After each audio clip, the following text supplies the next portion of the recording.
നമുക്ക് മുട്ട പൊരിക്കണം. അതിൽ കുറച്ച് മുട്ട ഒഴിച്ച് കുറച്ച് മല്ലിത്തല ഇട്ടിട്ടുണ്ട്. ഉപ്പ് ആവശ്യത്തിനിടാം. ഉപ്പ് ആവശ്യത്തിനിട്ടിട്ടുണ്ട്. നമുക്ക് കുറച്ച് മുളക് പൊടി ഇടാം. പച്ചമുളക് ഇടാറ്, ഇന്ന് പച്ചമുളക് നമ്മൾ ഇടുന്നില്ല. പിന്നെ നമുക്ക് ഇന്ന് ഇങ്ങനെ പൊരിക്കും. കുറച്ച് ഉള്ളി ഇടാം.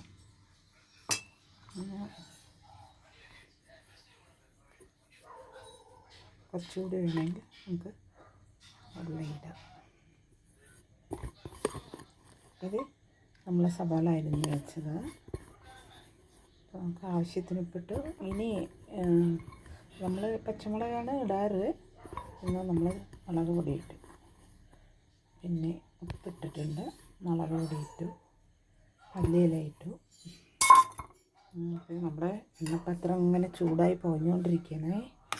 അപ്പോൾ നമുക്ക് ചെറിയ കുറച്ച് ഉണ്ടാക്കിയാലാണ്.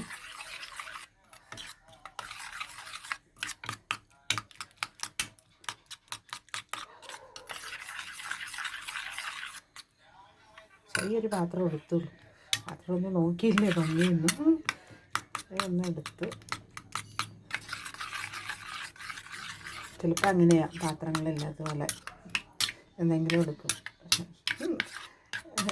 പാത്രങ്ങളൊക്കെ എടുക്കാൻ മടിക്കും. ചിലപ്പോൾ നമുക്ക് വേറെയുള്ള പണികളായിരിക്കും നമ്മളതൊക്കെ ചെയ്യാനായിട്ട്. കിട്ടിയത് ഒരെണ്ണം എടുക്കും, ഏതെങ്കിലും ഒരു പാത്രം എടുക്കും. അതാണ് അങ്ങനെ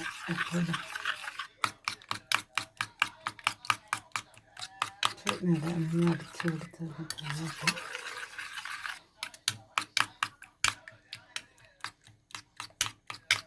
നമ്മളിതിന് അതിലേക്ക് ഒഴിക്കാം.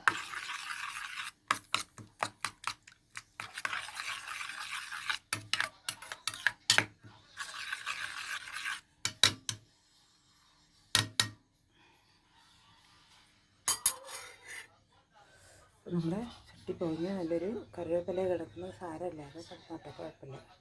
എണ്ണയിൽ ഒരു കറിവേപ്പില ഇട്ടാൽ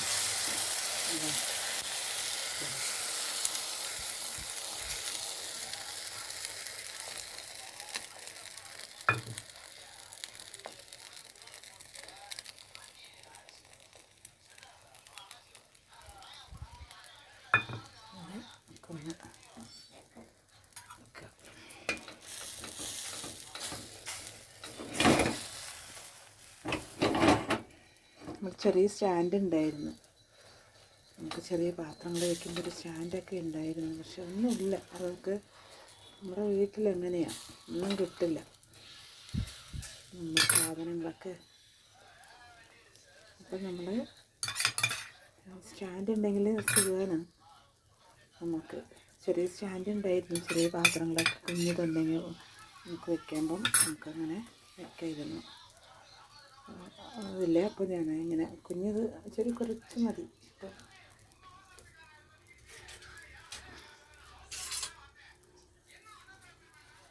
നമുക്ക് മറിച്ചിടാം.